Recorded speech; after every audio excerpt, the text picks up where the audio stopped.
जिल्ह्यातील बातम्यांचा आढावा घेऊयात अगदी थोडक्यात 36 जिल्हे 36 रिपोर्टरमधून। सुरुवातीला ठाकरेंच्या जल्लोषाच्या बातम्या आहेत। धर्मेंद्र प्रधान यांच्या राजीनाम्यानंतर ठाकरे बंधूंकडून मुंबईमध्ये विजयी जल्लोष साजरा करण्यात आला आणि यात मोठ्या संख्येने तरुण तिरंगा घेऊन सहभागी झाले होते।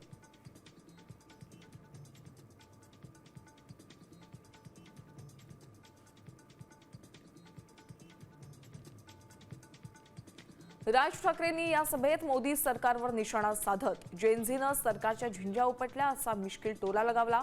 तो उद्धव ठाकरेंनी एका झुरळानं हुकुमशहाला नमवलं असा घणाघात करत विद्यार्थ्यांच्या आंदोलनाच्या यशाचा दावा केलाय।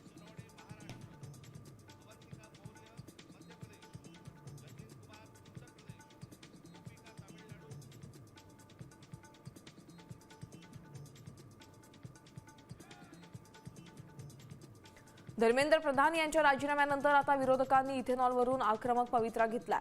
पुढचा विषय इथेनॉलचा आहे असं म्हणत उद्धव ठाकरेंनी एक प्रकारे इशाराच दिलाय। तर काँग्रेस प्रदेशाध्यक्ष हर्षवर्धन सपकाळ यांनी थेट नितीन गडकरींच्या राजीनाम्याची मागणी केली आहे।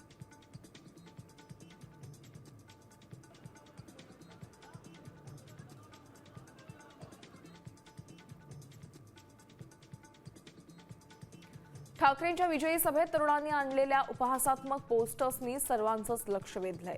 अनोख्या पद्धतीनं बॅनरबाजी करत तरुणांनी सरकारला लक्ष केलंय।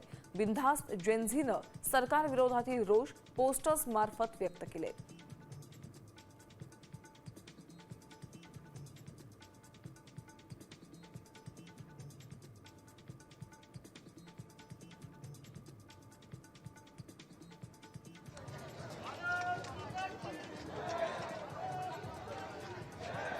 ठाकरे बंधूंच्या तिरंगा विजयी जल्लोषात पालक मोठ्या प्रमाणात सहभागी झाले।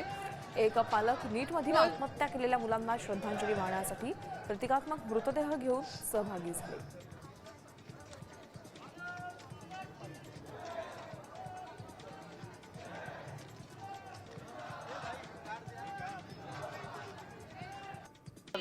शिवाजी पार्क परिसरात आलेले आहेत। ठाकरेंच्या विजयी रॅलीमध्ये स्पायडरमॅनची ही एंट्री झाली होती।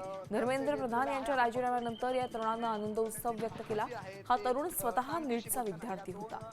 स्पायडरमॅन यांनी आज शिवाजी पार्क परिसरात आलेले आहेत आणि सगळ्यांनीच त्यांचं लक्ष जे आहे ते वेधलेलं आहे। आपण बघतोय की कशा पद्धतीने त्यांची भावना जी आहे ते साम टू मुंबईत झालेल्या आंदोलनानंतर विद्यार्थ्यांवर गुन्हे दाखल झालेले होते आणि याचीच एफआयआर कॉपी घेऊन एक विद्यार्थिनी ठाकरेंच्या जल्लोष रॅलीत सहभागी झाली होती।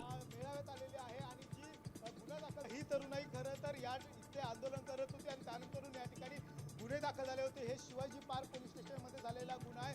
आज ती पुन्हा ठाकरे बंधू सभेसाठी स्टेजवर गेले असताना शर्मिला ठाकरे आणि रश्मी ठाकरे यांनी मात्र शिवतीर्थावरूनच आपली उपस्थिती दर्शवली। सभेसाठी जमलेल्या लोकांना गॅलरीमधून हात दाखवून संबोधले आणि आपली उपस्थिती दर्शवली।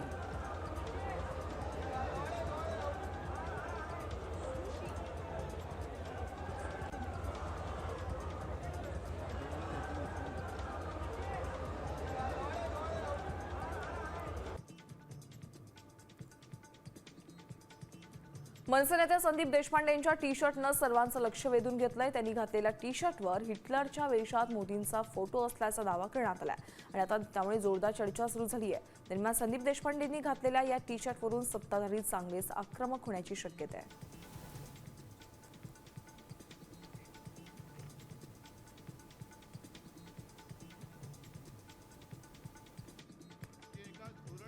शिवाजी पार्कवरील ठाकरे बंधूंच्या मोर्चात काँग्रेसचे प्रमुख नेते गैरहजर राहिल्यामुळे राजकीय चर्चांना उधाण आलंय। दुसरीकडे पवारांच्या राष्ट्रवादीच्या नेत्यांनी मोर्चात उपस्थिती लावत सहभाग नोंदवलाय। मात्र काँग्रेसच्या अनुपस्थितीमुळे महाविकास आघाडीतील समन्वयाबाबत पुन्हा प्रश्नचिन्ह उपस्थित केले जात आहे। देशाकडे लक्ष द्या। हे तुमचे मंत्री त्यांचं काम सोडून पक्ष के एका झुरळाने हुकुमशहाला नमवलेलं आहे। हा खरा विष्णूचा अवतार आहे। धर्मेंद्र प्रधान यांच्या राजीनाम्यानंतर पुण्यात विद्यार्थ्यांनी जोरदार जल्लोष केला। हातात तिरंगा घेऊन सावित्रीबाई फुले पुणे विद्यापीठात जोरदार जल्लोष करण्यात आला।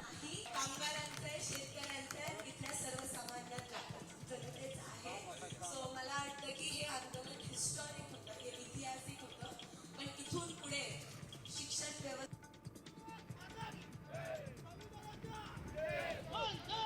दिल्लीतील जंतर मंतरवर 27 दिवस चाललेल्या आंदोलनाला यश आल्याने नंदुरबारमध्ये मोठा जल्लोष साजरा केलाय. सदोष परीक्षा पद्धती आणि गैरप्रकार रोखण्याच्या विद्यार्थ्यांच्या मागण्या केंद्र सरकारनं मान्य केल्या. या यशानंतर ठाकरे गट आणि सर्व विद्यार्थी आणि कार्यकर्त्यांनी युवा शक्तीच्या ताकदीचा आनंद उत्सव साजरा केला.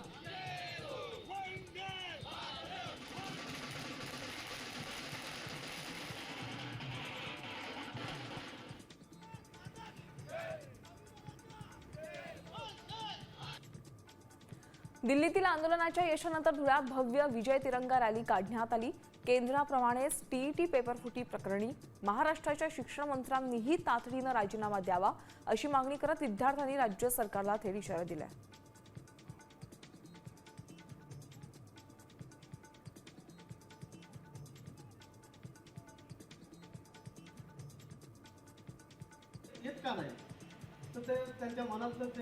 संभाजीनगरचे पालकमंत्री संजय शिरसाट यांनी अभिजित दिपकेंच्या कुटुंबियांची भेट घेतली आहे. अभिजित महाराष्ट्रात आल्यावर त्याच्या सुरक्षेसाठी मुख्यमंत्र्यांकडे मागणी करणार असल्याचं त्यांनी सांगितलं. यावेळी शिरसाट यांनी आंदोलनाचं श्रेय घेण्यावरून विरोधी पक्षांवर टीका केली. कठीण काळ तुम्ही काढला आता येत का नाही तर ते त्यांच्या मनातलं ते आज त्यांनी ठीक आहे. यश आता सर्वकडूनच मिळतंय, अभिनंदन होतंय. बराच कठीण काळ तुम्ही काढला आता येत का नाही.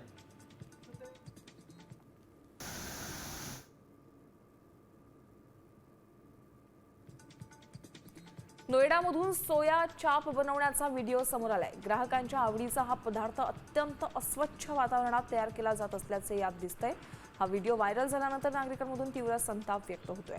अन्न सुरक्षा विभागाने संबंधित केंद्रावर कडक कारवाईची मागणी केली आहे.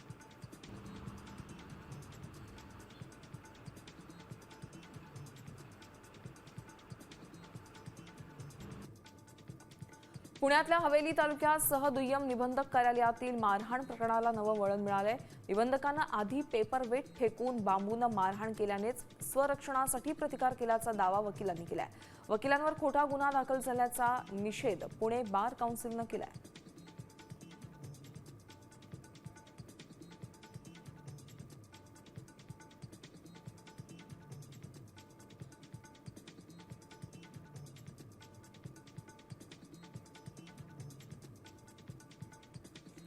शिरूरच्या रांजणगावमधल्या महावीर ज्वेलर्समधून 4 महिलांनी चांदीचे दागिने लांबवलेत.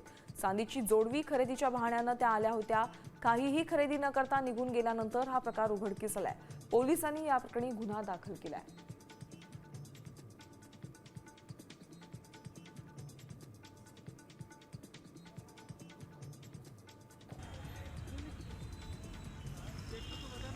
भिवंडीतील निंबवली फाट्याजवळ उभ्या असलेल्या टेम्पोला अचानक आग लागली. नाशिकहून अमेझॉन गोदामात किराणा साहित्य घेऊन जाणारा हा टेम्पो चालक चहा पिण्यासाठी उतरला असता ही घटना घडली. स्थानिक आणि पोलिसांनी आग विझवण्याचा प्रयत्न केला, मात्र टेम्पो जळून खाक झालेला आहे.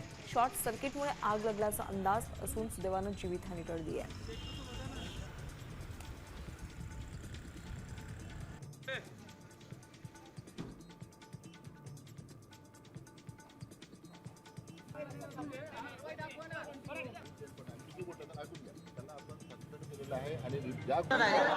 अकोल्यात एका पोलीस कर्मचाऱ्यानं त्याच्या घरमालकाच्या अल्पवयीन मुलीवर अत्याचार केला. या घटनेनंतर त्या मुलीनं आत्महत्या करण्याचा प्रयत्न केला, मात्र उपचारादरम्यान तिचा मृत्यू झालाय. या प्रकरणानंतर पीडित मुलीच्या नातेवाईकांनी रास्ता रोको आंदोलन करत थरार पोलिसासह त्याला मदत करणाऱ्या इतर पोलिसांवर देखील कारवाईची मागणी केली आहे.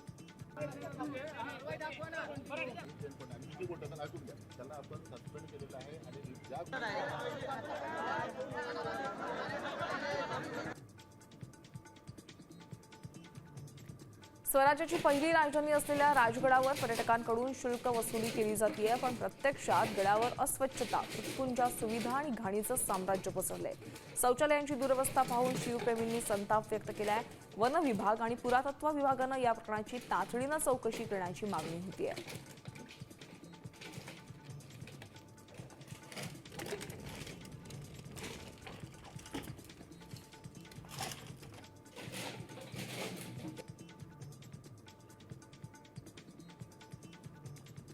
धाराशिवच्या कळंबमध्ये परतीच्या प्रवासाला निघालेल्या वारकऱ्यांसाठी अन्नछत्र उभारण्यात आलंय. स्वर्गीय गणपतरावजी कथले युवक आघाडीतर्फे तब्बल 80,000 वारकऱ्यांच्या भोजनाची सोय केली आहे. कोणत्याही प्रसिद्धीविना गेल्या 8 वर्षांपासून भक्तिभावानं ही अखंड अन्नदान सेवा पुरवली जाते.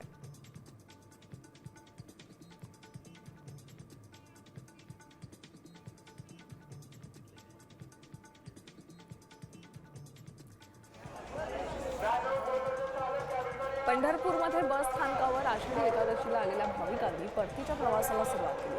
अगदी सकाळपासूनच बस स्थानकावर मोठी गर्दी झाली. एसटी महामंडळानं 5,500 गाड्या आणि 13,000 कर्मचाऱ्यांची व्यवस्था केलेली आहे. दरवर्षीप्रमाणे यंदाही भाविकांनी एसटीच्या प्रवासाला पसंती दिली आहे.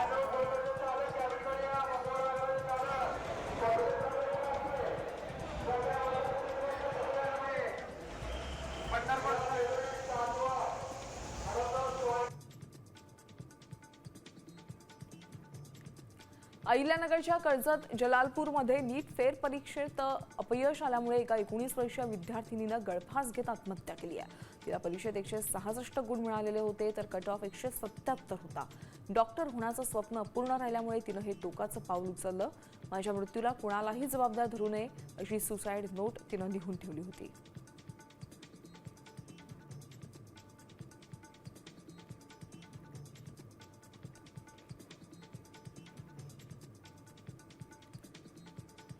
पिंपरी चिंचवडमधील जुन्या पुणे मुंबई महामार्गावर मोरवाडी ते चिंचवड ग्रेड सेपरेटरमध्ये भरधाव ट्रक उलटला.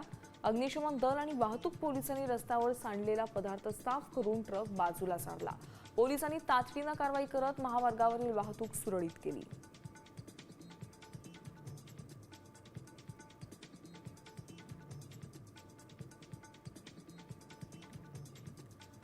एनसीबी मुंबईने आंतरराष्ट्रीय ड्रग्ज तस्करांवर मोठी कारवाई केली आहे. न्यूझीलंडला पाठवण्यात येणारं तब्बल 10 किलो 990 ग्रॅम इफेड्रिन जप्त करत चेन्नईतून एका आरोपीला बेड्या ठोकल्यात.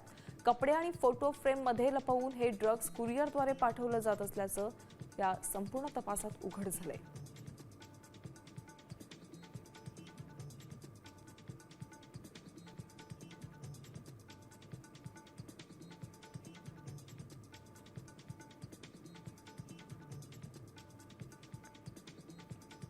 उपमुख्यमंत्री एकनाथ शिंदेंनी आदित्य ठाकरेंचं नाव न घेता वरळीच्या विकासावरून टोला लगावलाय. ठाणे बदलत आहे तसं वरळीही बदला असं आवाहन त्यांनी केलंय. वरळीकडे अधिक लक्ष देण्याची गरज असल्याचं सांगत विकासाच्या मुद्द्यावरून त्यांनी अप्रत्यक्षपणे आदित्य ठाकरे यांच्यावर निशाणा साधलाय.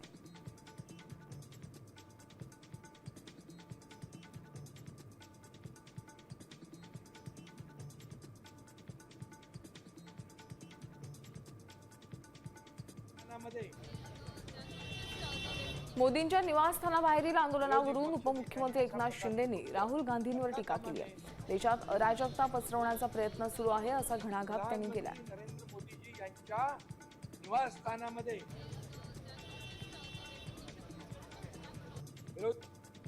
आणि मला मोदीजींना सांगायचं शिंदे सेनेचे नेते रामदास कदम यांनी उद्धव ठाकरेंवर जोरदार निशाणा साधलाय. उद्धव ठाकरे हे स्वतः हुकुमशहा असून शिवसेना स्वतःच्या मालकीची समजतात अशी टीका त्यांनी केली आहे. मोदीजींना सांगायचं की मोदीजी आणि मला मोदीजींना सांगायचं की मोदीजी हुकुमशाह तुम्ही आहात. तुम्ही शिवसेना स्वतःच्या मालकीची. आता तरी देशाकडे साम टीव्ही मी नेहमी पाहतो. त्यावर दाखवलेल्या बातम्या रिलेट करतात.